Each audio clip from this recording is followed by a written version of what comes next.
Well, we'll get back to that in a moment, but now let's join this news conference from the Oak Creek Police Department at 6 minutes after 10 o'clock. Council, and the residents of this community, we'd like to welcome you to Oak Creek again, as I said, under the most tragic and unfortunate of circumstances, but nonetheless, here we are. A couple of ground rules for this morning. I'm going to introduce you to the order of speakers this morning, after which we will, after their presentations, we will follow it up with questions. First will be Mayor Steve Scafidi. Second will be Police Chief John Edwards.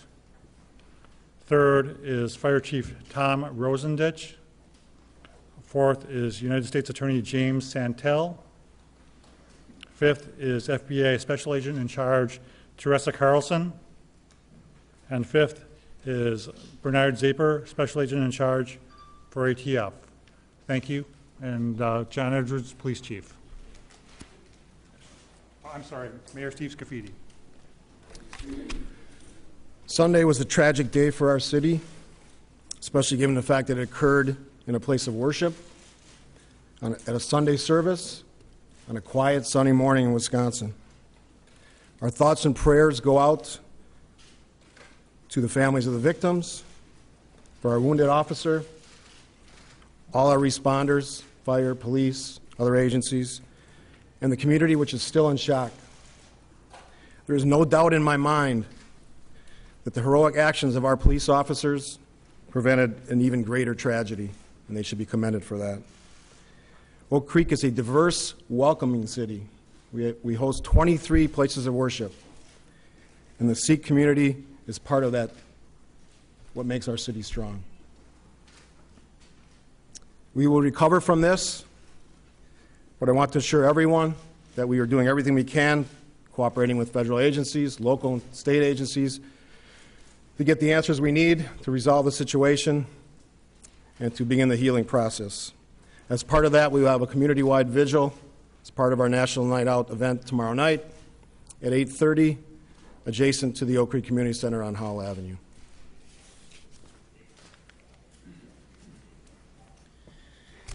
Hello, I'm Police Chief John Edwards. First, I'd like to echo what the mayor said as far as our condolences to the Sikh community. We consider them a partner in our community, and they work with us, and this is a tragedy for all, including us. I'd like to, first of all, thank all the agencies that assisted yesterday. We had quite the outpouring of help and resources. I'm just going to say what we have in Milwaukee County is what's called a SMART response. It's a mutual aid response of law enforcement. We put that out. Instead of naming all those agencies, there were 27 agencies throughout the Milwaukee area, Kenosha, Racine, Waukesha area that responded and assisted and gave us officers and resources, including tactical teams, K-9, and search unit investigators. As part of that, we also had the Milwaukee County Sheriff's Milwaukee Police Department were huge as far as assisting us, not only in the tactical portion, but in the investigative portion. Milwaukee PD is also assisting us in the officer-involved shooting portion of this investigation with the District Attorney's Office. I'd like to thank the FBI, the ATF, and also DCI from the state of Wisconsin. FBI we're working with and with ATF currently on this investigation. It's a joint operation. FBI is lead on the investigation. DCI provided agents for interviews. There were many witnesses that needed to be interviewed and people to talk to. So I thank all of those agencies. I would like to also thank Cudahy Police Department. Their chief is here today. They assisted in some of the follow-up that had to be done last night in their city, and they were very cooperative with us. I'd like to introduce at this time to explain the fire response, Fire Chief Tom Rosendich.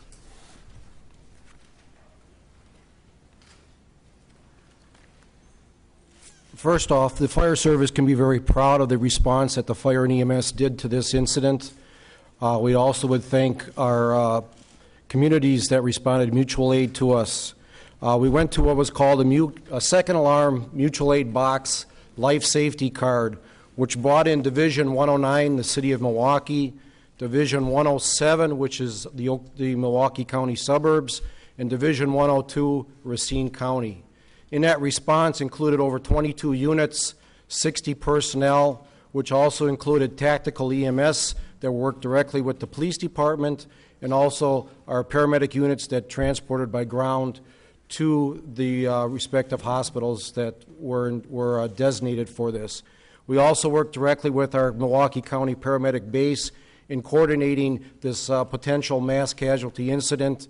In this regards, we would call this a minor in this case, but also we were ready to upgrade, and we had several resources that were available to us if this had also upgraded.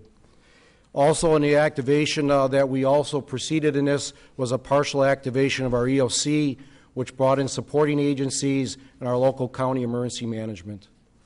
Thank you. What I'd like to do now is start off a little synopsis of the scenario, what happened in the time frame. Yesterday at 10:25 a.m. we received our initial call from inside the Sikh temple that there was a problem going on and that somebody was firing inside of there. We had officers responding to that scene. They responded there and arrived within minutes of the initial call. Our first officer on scene, as he entered into the driveway area, he came upon a victim in the parking lot and exited his vehicle and went to assist that individual. He went to render aid. It was at that point that he was met by the suspect, who basically ambushed him around his vehicle.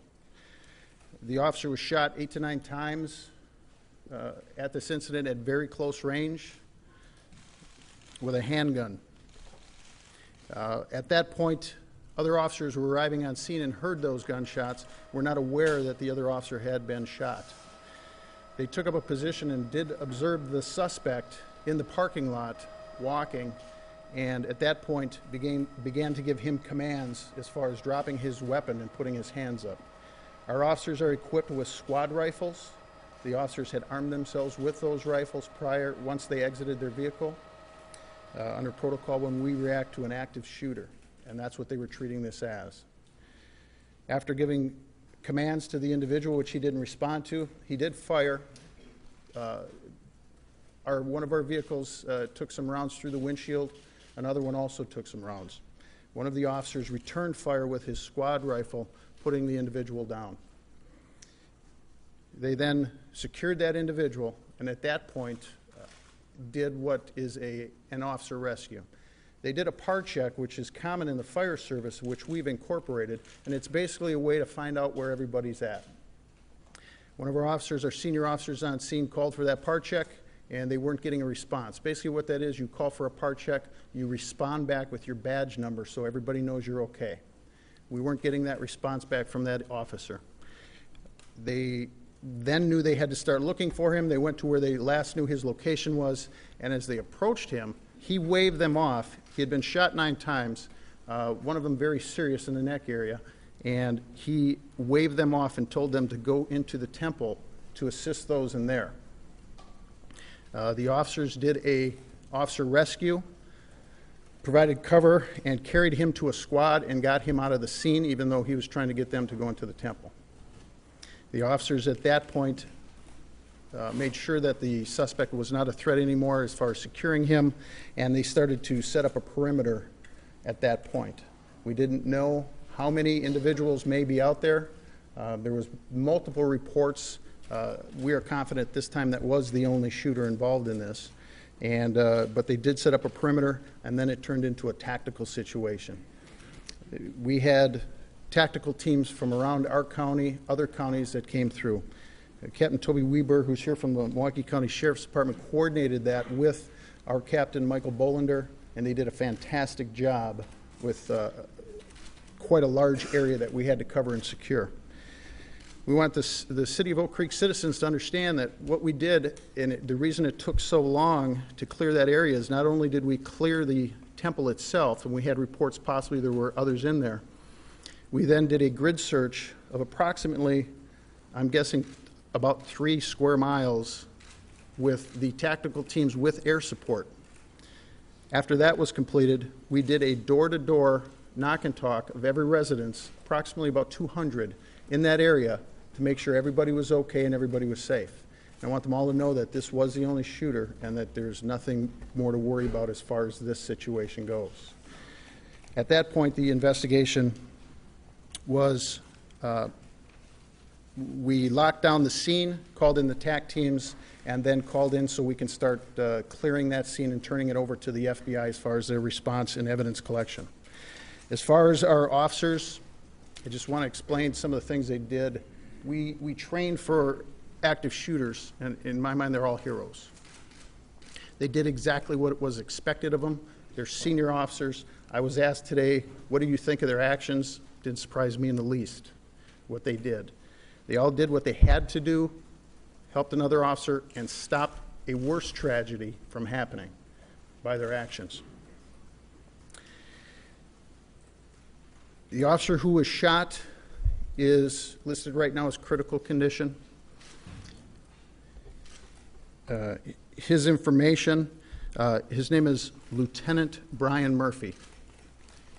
He's a 51-year-old officer with our department. He has 21 years on the department. He was a member of our TAC team for years. He was actually a tactical team leader for years. He right now is with his family resting at the hospital, and we brought family in from out of state also. The other officers involved in the shooting itself are not available to speak, nor will we be identifying them, as there is a separate investigation going on because we do have an officer-involved shooting. We're working with the district attorney's office, and Milwaukee PD is assisting us in that, and because of that, they're not allowed to talk, nor do we identify them at this point. That will be forthcoming when the investigation is completed. At this point, what I'd like to do is, we do have available sheets with the victim's information. And I'm going to read out some ages, and I don't know that I would be able to, unless someone would assist me from the Sikh community. Would you like to come up and pronounce the names for me properly so that you get them properly? The date of birth as well. If you just want to give their age, their name and their age, and if they were male or female. Sure. Sita Singh, 41 years old, male. Ranjit Singh, 49 years old, male. Satwant Singh Kaleka, 62 years old, male. Prakash Singh, male, 39 years old. Paramjit Kaur, 41 years old, female. Shubhaig Singh Khattada, 84 years old, male. Thank you. We'll provide a list for you all to have. The other injured parties in this, we do have some other individuals who are injured. We had one individual who was taken from the scene and taken to one of the local hospitals. He is in critical condition at a local hospital in ICU. Second individual came into one of the local hospitals with chest wounds. He's also in critical condition.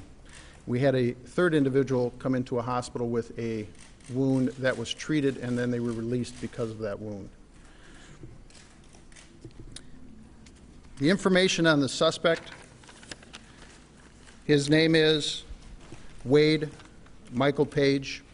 That's spelled W-A-D-E-M-I-C-H-A-E-L, Page, P-A-G-E. He's 40 years of age. His date of birth is 11/01/71.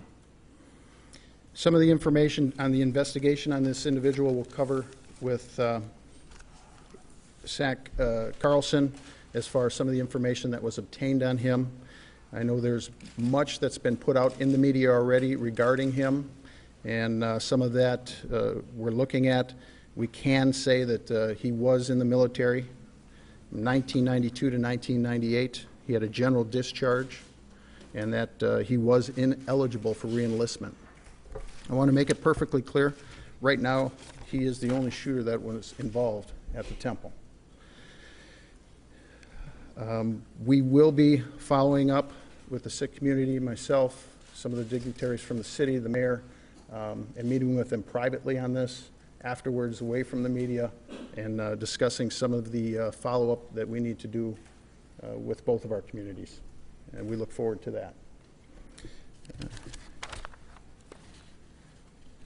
At this time, I'd like to turn this over to U.S. Attorney James Santelli.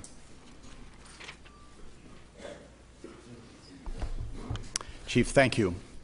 My name is James Santel. I'm the United States Attorney for the Eastern District of Wisconsin, and I'm the Principal and Chief Federal Law Enforcement Officer for this federal district. On behalf of Attorney General Eric Holder, I want to convey the profound sympathy and deep sorrow of the United States Department of Justice to all the members of the Sikh community here in Oak Creek, throughout this district, throughout the state of Wisconsin, and throughout the nation. The terrible event that we witnessed yesterday should not be a part of America. The President of the United States of America yesterday also conveyed his similar condolences and his sympathies to this population and to all citizens of the United States of America who are caring and loving and justice-seeking. We are profoundly saddened by the events yesterday, and the work that has been done by this law enforcement community, about which I will speak in just a moment or so, is a reflection of and is animated principally by our profound respect and our great sorrow about the losses that the Sikh community has suffered in the past 24 hours. Our hearts are deep, our sadness is profound, and we share with you great tears. The Chief has already spoken this morning about the response to this time by state, local, and federal law enforcement. I want to comment more about that and assure all the members of the citizenry here in Wisconsin, the members of the Sikh temple, and all those who may be watching in businesses and homes around the country, that law enforcement has been prompt, responsive, focused, and targeted virtually since the very moment that the initial calls came in about this matter. We speak often about the partnership that happens here in Wisconsin and throughout this country between federal, state, and local law enforcement. That is a result of the directive and the animation provided by our Attorney General, by our Deputy Attorney General, by United States attorneys around the country, and by all of our state and local and tribal partners. That partnership, that cooperation, that collaboration animated and has animated every moment since 24 hours ago today. It is fair to say that the tremendous work still ongoing that has resulted today in some of the findings that the Chief and my colleagues will discuss with you in just a moment or so is a direct result of that very cooperative, very focused, and very collaborative association and partnership among law enforcement. We could not benefit more from the tremendous assistance and support provided by the Oak Creek Police Department and by all of our federal, state, and local colleagues. As the Chief just said, Oak Creek is secure. And the people of Oak Creek, the people of eastern Wisconsin, the people of the state of Wisconsin, the people of this nation should know that we are continuing to do everything in our powers and beyond to ensure that that remains the case. There is no reason for the citizenry of Oak Creek to be concerned today about repetition of this kind of activity at the Sikh temple or based upon other pursuits of this law enforcement effort that are ongoing today. Among other things, many of you have already reported on the important and productive work of the Brookfield Police Department, for example, in ensuring the continued safety of the Sikh temple in that community. That is an example of the kind of concentrated and focused and target law enforcement that continues to this time. I am very proud of that, and all of you should be very proud of that as well. It is fair to say that people in this room and beyond have not slept in 24 hours. Not that that is all that important, but is a commitment to the ensuring that this community, including the members of the congregation of the Sikh temple, know that law enforcement, know that their elected officials, know that their appointed officials, not only take this seriously, but regard this kind of activity as at the top of our responsibilities as responsible law enforcement leaders and leaders of this community. That kind of commitment will continue today, tomorrow, in the weeks ahead, in the months ahead, and in the years ahead. And the Sikh community should know that we remain committed to ensuring your safety and your security here in Oak Creek and around the nation. That is the commitment of this Attorney General, of this President, and of all of us in federal, state, local, and tribal government here in the state of Wisconsin. We share, as I said, in your great sorrow. Inside that all-important and continuing law enforcement work, I would like to join the Chief in his comments about the critically important and prompt responsive work of the first responders on the scene. He has already described for you some of the specifics of those events: horrific, terrible, life-threatening, life-taking. One of those officers remains today in the careful care and thoughtful treatment at Frederick Hospital, and our hearts are also with him and with his family and others, just as they are with the other victims who are not with us today, members of the Sikh family. Know that that kind of dedicated, responsive law enforcement is not atypical. This is what we come to expect by representatives of the Oak Creek Police Department under this chief's leadership. This is what we expect from state law enforcement, from federal law enforcement, and that's what the people of this nation get. We get people who are committed to doing their jobs, who identify a problem and are not hesitant in responding to it. We can provide you down the road with more information about the time periods and the focuses of things that have happened in the past 24 hours that are ongoing to this day. But know that that kind of commitment of the first responders yesterday at just about this time in the morning has been typical of the 24 hours since then. Focused, collaborative law enforcement that is producing significant results in our continued pursuit of this investigation.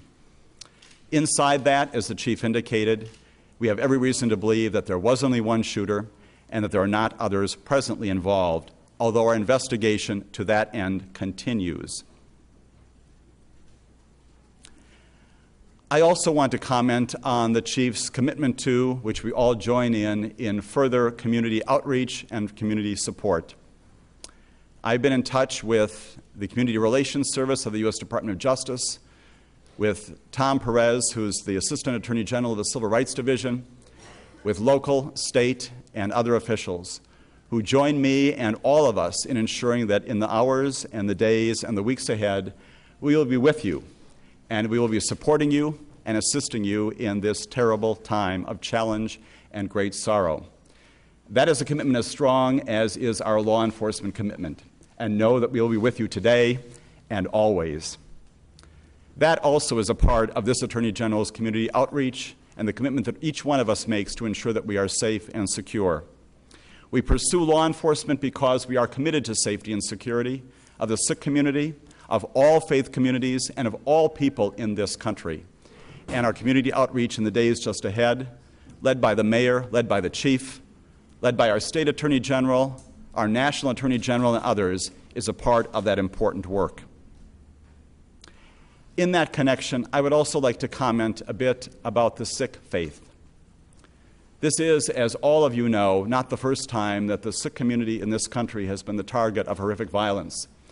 Many of you know, all of you should know, that one of the first casualties after the horrific violence of September 11th of 2001 was visited upon a gas station owner in Arizona who was brutally and terribly gunned down by someone who thought he was Muslim. He was not. He was Sikh. The Muslim faith is not the Sikh faith. And let me talk to you a bit about that faith. In doing so, I do not pretend to know what the Sikh faith is all about, but I was most honored a couple of years ago to be in India and to have some opportunities to speak with members of your faith. And in those conversations and those contacts, admittedly not deep, not prolonged, and much too short, I came to appreciate that the Sikh faith, like many other faiths, is a faith of love, is a faith of education, is a faith of support of families, is a faith supremely committed to work and to the nation in which the faith exists. There is a concept, I understand, inside the faith community that even in the midst of profound adversity, profound challenge, profound danger of the sort that we saw here yesterday in Oak Creek, that we have optimism. That is a part of this wondrous and tremendous faith of Sikhism. That is what we embrace today, even as we go forward in this tragic time. Know that all of us in law enforcement, all of us in government, all of us outside of government are with members of the Sikh community, and that although we may not completely understand all of the faiths in this country, that is what America is about. We're about diversity in all things, in color, in creed, in religion, in belief. And that is what we embrace today. As I said, that is what also animates our important and focused law enforcement effort today, tomorrow, and for many tireless and unending hours in the future. I am so very proud to be a part of the government that serves this community, that serves the Sikh temple here in Oak Creek, and serves the entire Sikh community in the state of Wisconsin and throughout the nation. Our Attorney General is likewise committed to ensuring that all peoples of all faiths, including those in the Sikh community, understand that we are with you. We stand with you today in this time of sorrow, and we remain committed to you for all the times ahead to ensure that the horrific violence that was visited upon you unfairly, unjustly, and wrongly yesterday morning does not recur.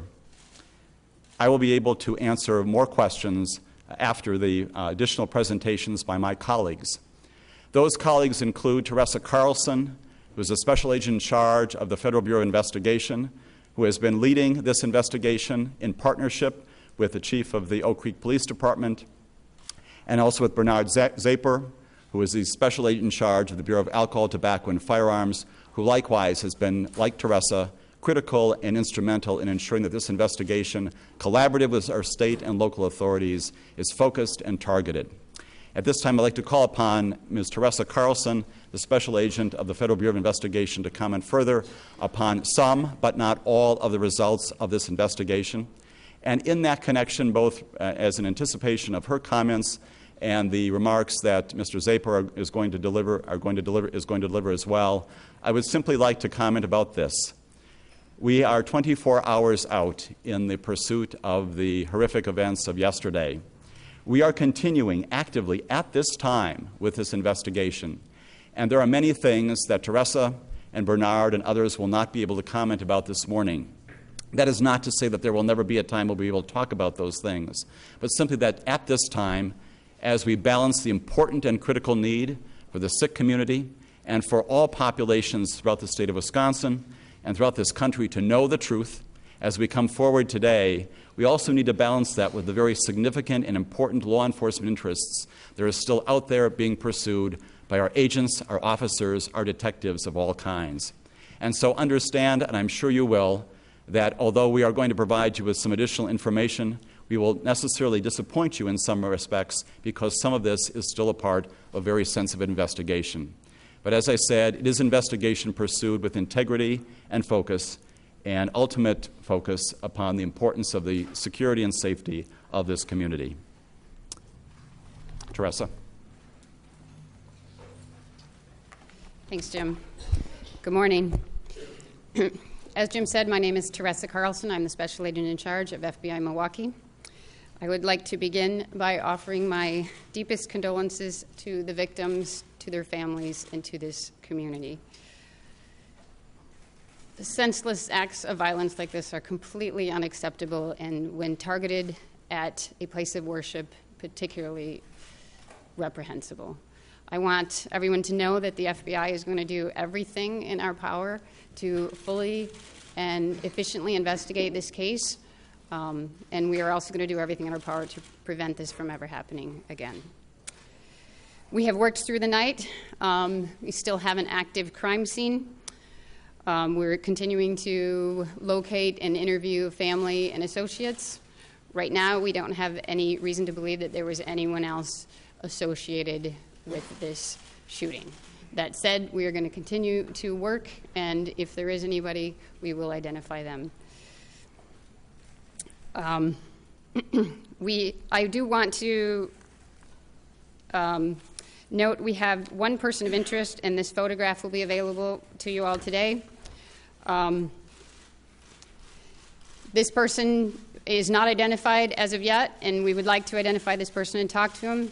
He is just a person of interest at this time. So anyone with any information as to this person, please, we have a tip line, 1-800-CALL-FBI. Again, that's 1-800-CALL-FBI. Any tips regarding this person or the subject whose photo will also be released today? So anybody who has any information about either one of them or anything else about this shooting, please call the 1-800-CALL-FBI number. We are not aware of any other threats to this temple or any other religious organizations at this point. We do, however, always ask citizens to be vigilant and be aware, and if they see or observe any suspicious activity, to please call law enforcement. The FBI is working very closely with the Oak Creek Police Department and a host of other local, state, and federal agencies. This remains an active investigation. We are investigating it as a possible act of domestic terrorism. However, motive is still being assessed at this time. We know the community has been deeply impacted by this. I want to say that I am so proud to be part of this collaborative and professional law enforcement team that's on it. We want to assure the community that we're doing everything we possibly can to fully investigate this in a collaborative and seamless way. And as I said, this is a great team, and very proud to be here and represent this team. And we're going to take questions later, right? Good morning. I'm Bernard Zaper with the United States Bureau of Alcohol, Tobacco, Firearms, and Explosives, ATF. Our hearts, thoughts, and prayers go to the temple members and the heroic officer who's recovering at this moment. Just want to say that this has been an excellent collaboration of law enforcement, a number of different agencies bringing their unique skill sets. We are satisfied that we have the firearms evidence and information regarding the crime gun that was used in this horrific event. We know of its origin, we know where it came from, we know how it purchased, and we are satisfied we know how it ended up in the hands of this killer. That being said, we will continue to exploit all technology and information that may yield additional information. We appreciate this partnership. And again, our thoughts and prayers go to the family. Chief. I'm going to be taking some questions at this time. Before we do that, just want to let you know the names that I read off of the victims, or that were read off by the victims, or of the victims. We're going to post that on our city website. As far as handing every one of you one of these sheets and going and making copies, we're going to post it on our city website after the press conference, and it'll be available. oakcreekwi.org. Did I get that all for you? www.oakcreekwi.org. That's where it will be posted. It'll be much easier for you to pull that information off of there. At this time, I'm going to take questions. Some of the questions I can answer, some I may defer to others who are up on the panel.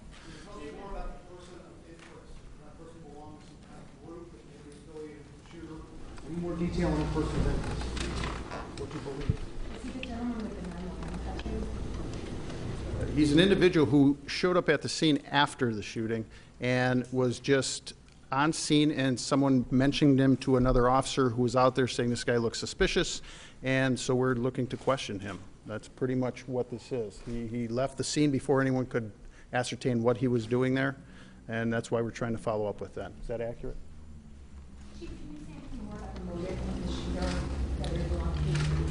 That's pretty much a dynamic issue right now. That's continuing the flow. That's why we're trying to determine that. Our investigators are following up on all leads that we have, and to give you a motive at this time would be premature. Like it was stated, this is 24 hours out. We have a lot of information to decipher, put it all together before we can positively tell you what that motive is, if we can determine that. Chief, can you say where in the temple the victims were located? At this point, no, I cannot. The evidence response team was at that scene, and they photographed it and diagrammed it, and they're still out there today. So as far as that information being available right now, we don't have that.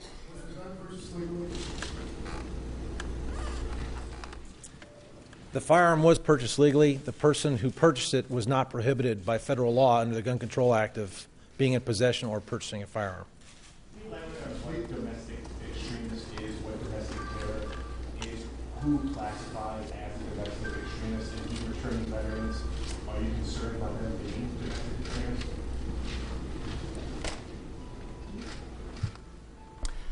I'd like to refashion your question if I could, and encourage us all this morning and in the days and weeks ahead to focus upon the events that happened yesterday.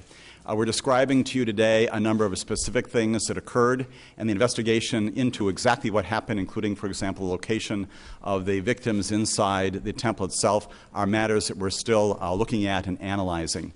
I don't know that it's particularly helpful to describe a criminal event like this aside from the specifics of the event itself. We plainly know that an horrific event happened. We plainly know that we have members of our community who are not with us today. And that's the focus of our discussion today. Specific categories and descriptions are things that, while they are helpful in our general understanding and underscore the importance and the seriousness of the event, I think are things that perhaps are lost if we the specifics of the event can be lost if we instead substitute some of those broad titles. And again, we have no indication to indicate that nothing to indicate that we have a person here was involved beyond himself in engaging in this particular conduct. What context have you had with Wade Michael Page, law enforcement, or other branches of government? What past contacts have been made with this individual? Sure. I think I'll call upon Teresa also to confirm this, but it is fair to say that we have no pending investigations and nothing involving him. Plainly, matters related to who he is, what he has done in the past, and the possibility of his being in other records of other law enforcement around the country are things we are still pursuing as of this time. Reports about how he arrived at the scene yesterday. Can you talk at all about how he got there? I am not familiar with that. I don't know if any of my colleagues is, or we'd be in a position to talk about that this morning. Chief. That's still being investigated right now. We have numerous reports. A lot of people, a lot of witnesses gave us different statements, and until those are all compiled, I don't know that we have a clear understanding how he got there. We're still trying to determine that.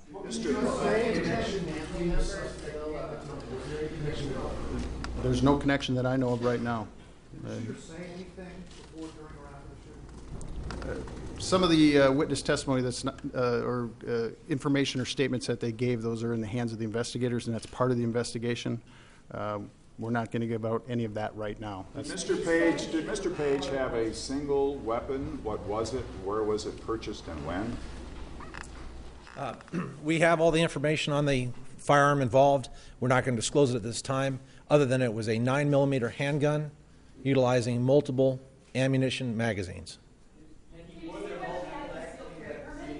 We're not going to release that. Does the shooter have any living family members that have been questioned or interviewed to show maybe his views on the whole, whether this really is a hate crime or whether it could be something more, or any living family?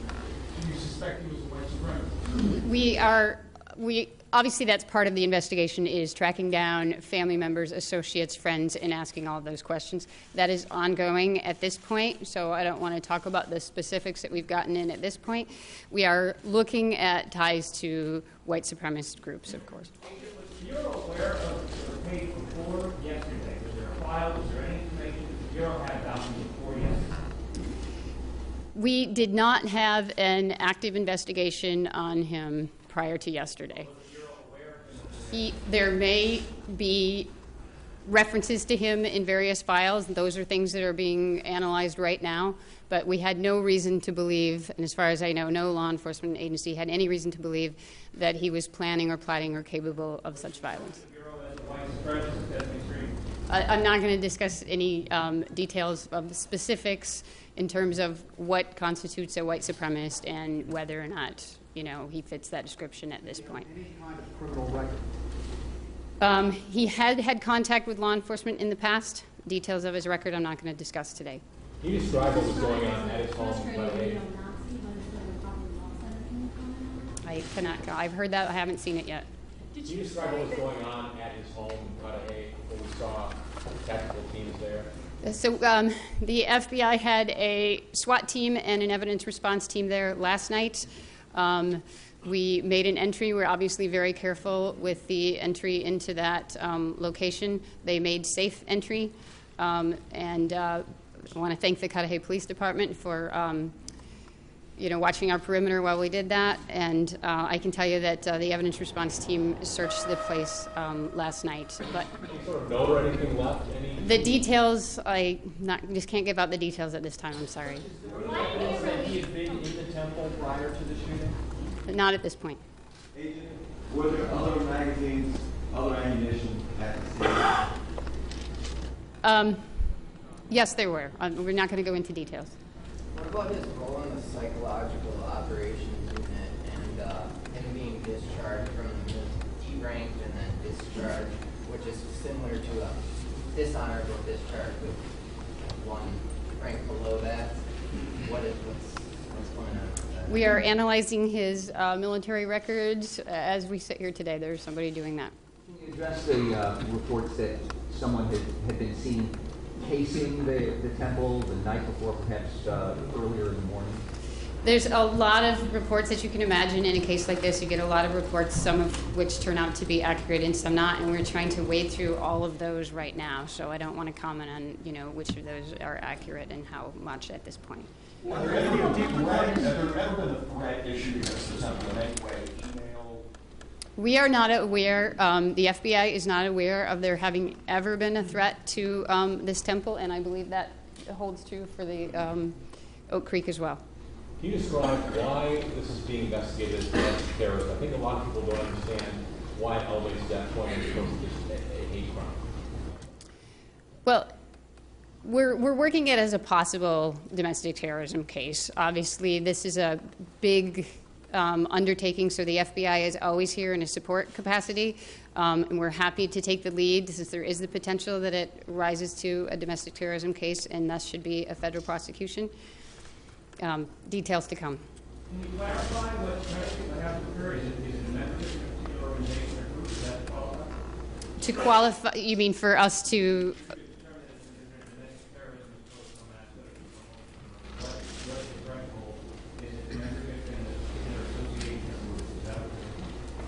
Now, there's not a specific threshold that, and we want to discuss. Every case is different. This case, we were requested by the Oak Creek Police Department to help, and preliminarily, given that there are indicators that this could be a domestic terrorism case, we're happy to take it on, and it would, whatever the facts come out, that's whatever charges will be filed. What are those indicators, and how does this case differ from something different that might not be domestic terrorism? Well, the definition of domestic terrorism is the use of force or violence for social or political gain. So that's obviously what we're looking at. Is there concern about copycat incidents or this product from the martyr, and what do you locally address that? There's always a concern of copycats. We don't have any specific reason to be concerned in this case. Can you know the time frame when the person was hit and then taken to the hospital? Now, when you ask that question, are you talking about the officer, or are you talking? We're talking about the victims in the temple who were hit, and how long? Because we've been getting messages from inside the temple that we need ambulance, send us ambulance. My concern is, I guess it took too long for the police department to make sure the victims are sent to hospital. Okay, I understand your question. One of the issues that we have on a scene like this, especially when we have multiple reports that there might be multiple shooters inside of a structure like this or in the area, is the first thing we have to do is we have to make sure our officers are safe. We can't make anyone else safe if we just get another officer injured. So we have to make sure that that area is secure, and that just like our officer was ambushed, that another officer responding to go in there because someone's yelling for help is not also ambushed. Unfortunately, it may seem like a long time, but that is how we have to operate because they are the first responders. They need to get in and assist the people in there, and we can't do it if we're hurt. If we get hurt, it defeats the whole purpose of us getting in there. So it made it seem like a long period of time. We had people in place. We did have some conversations. We told them to hold until we could get to them, and once we cleared and knew that there was no issues outside, we moved the teams inside and started getting those people out. That must seem like an eternity to those people who are inside of there.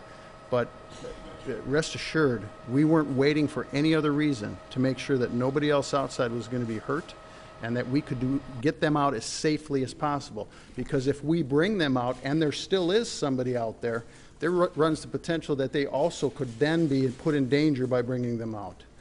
So that's how that's done. Right here.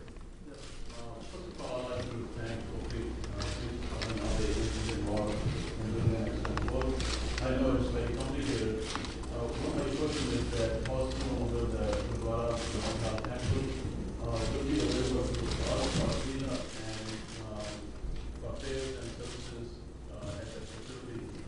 I will let Special Agent in charge, Carlson, address that because of the evidence teams that are out there. Yes, sir. I respect the fact that you want that temple back as quickly as possible. We worked through the night, and we're going to continue to work 24/7 to process that scene and get it back to you, get it cleaned up, and get it back to you as soon as possible. Unfortunately, I can't give you a date or time because I don't know how long it will take.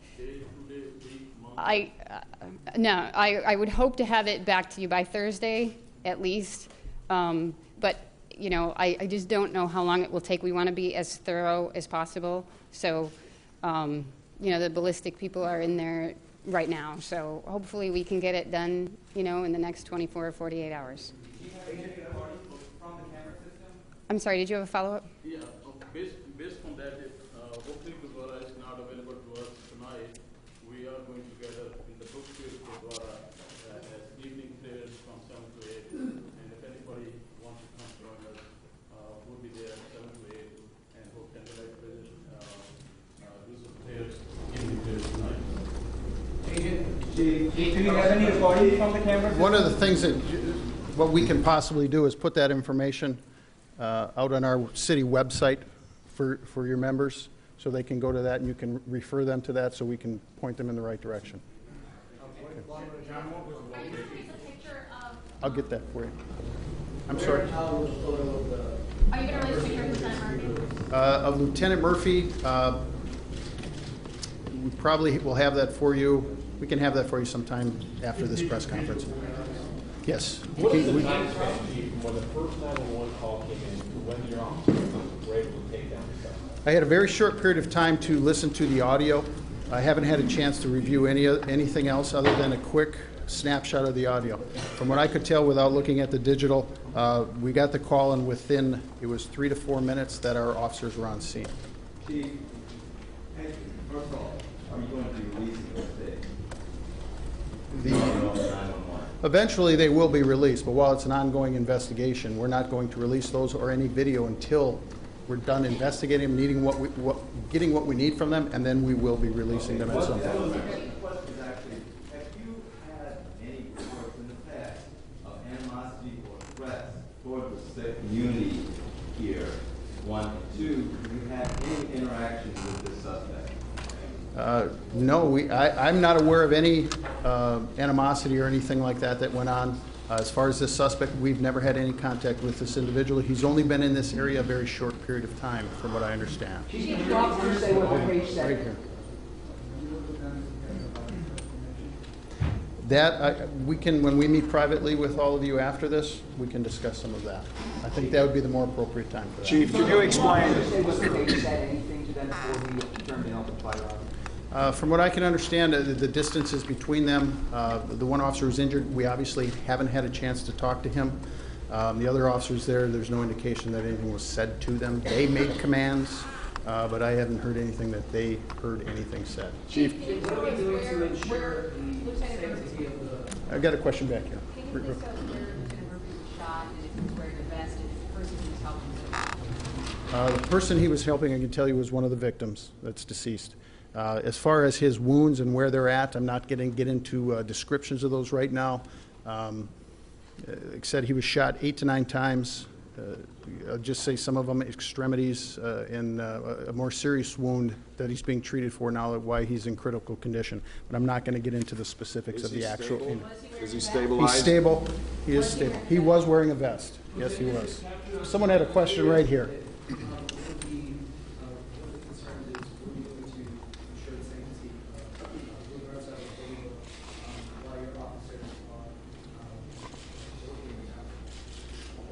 That is another thing I think once we break from here, we're going to meet with your community, and those are some of the things we can discuss and make sure that your needs are met in that respect.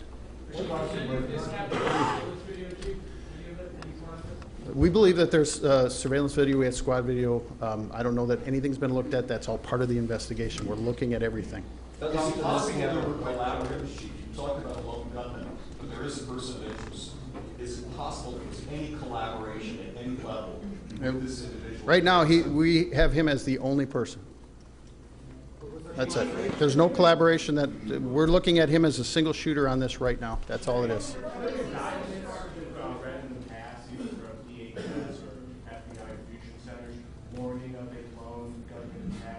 No. No. No, that's something that we monitor and we all have access to, and we get on a daily basis. We get those updates, and this was nowhere on that radar.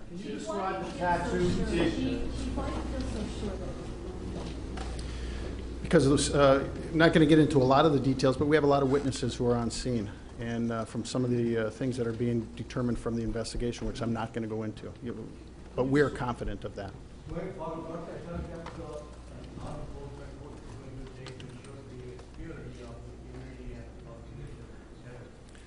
We'll work with you any way we have to. When we meet, we can go over all kinds of stuff. There's things that we have in place already with other communities and other religious locations, and we can sit down with you and do the same. We'll do all that.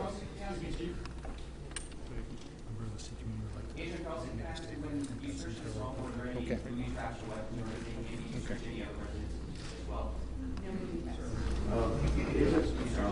I have one question.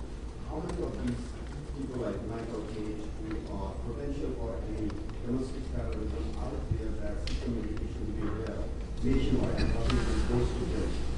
We have never such cases, but now we are really concerned that what information Bureau has or I wish I could answer that for you. I think that is the problem, is that nobody knows. Nobody knew that this guy was a threat. How many other people might there be like him that are a threat that we don't know about? That's the problem with these types of cases. And that's why we need the community support, because sometimes these people don't come to law enforcement's attention until it's too late. So people do need to be vigilant, look for suspicious behavior, and report them so that we can try to identify these people before. So unfortunately, I just don't know how many there are. Go ahead. And I wonder if I can add to Teresa's very good comment about that and respond to your point about what we can do as we go forward. Teresa is being very modest in terms of the things that the FBI and the ATF and other federal agencies do. You should know that in Wisconsin and in every other field office around the country, and certainly at the FBI headquarters on a daily basis, there are intelligence units of all sorts who are looking at all sorts of information. And on a daily basis reporting to Teresa, to me, to Bernard, to the police chief, to others about things that they identify as problems. The predicates for that information, that analysis that's going on, is exactly what Teresa just said, which is information from people who come forward. Our Homeland Security Secretary wisely often says, if you see something, say something. It applies in the same circumstances here. If citizens, whether you're in the Sikh community, any faith community, any association, affiliated or not, sees something unusual, you need to be in touch with the FBI. You need to be in touch with the Oak Creek Police Department to let us know about that. So the analysts at the FBI and at state agencies and even at local agencies can take that information, can compare it across the country to what's going on in California, Illinois, Wisconsin, Rhode Island, North Carolina, all places, and make those connections that are important to intelligence. That's the kind of thing that Teresa is talking about, and that's what goes on a daily basis. is. But it is ultimately dependent upon people coming forward and letting us know when there are those things that strike you as even marginally atypical. Any evidence that Page may have been planning this for some period of time? We're not going to get any specifics of the investigation. We're not going to answer any questions that have to do with what's ongoing at this point. What I'm going to do right now is we're going to end some questions, and I believe you'd like to make a statement for the Sikh community. The Sikh community, he's going to come up and speak. And thank you. I'm Kulwant Singh Dhaliwal. First of all, I would like to convey my condolences and sympathy to all the members of the family whose dear ones have been victimized and killed in this senseless tragedy. Then I would like to thank the police department, Oak Creek Police Department, and I agree with the chief that if the shooter was not killed, there probably would have been many more casualties.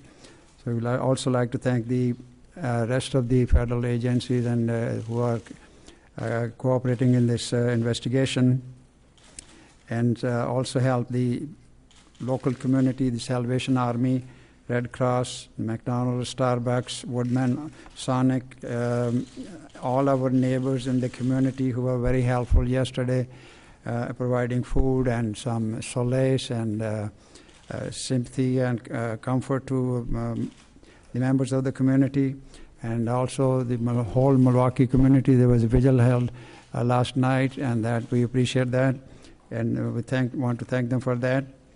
And as you know, that we were also very thankful that the governor, Scott Walker, President Obama, our Prime Minister Manmohan Singh, they all sent their condolences, sympathies, and we appreciate that.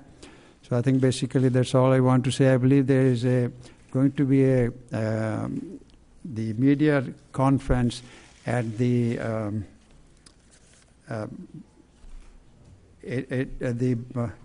Salvation Army quarter at 8853 South Howell Avenue. I'll be happy to answer any more questions at that time. Thank you.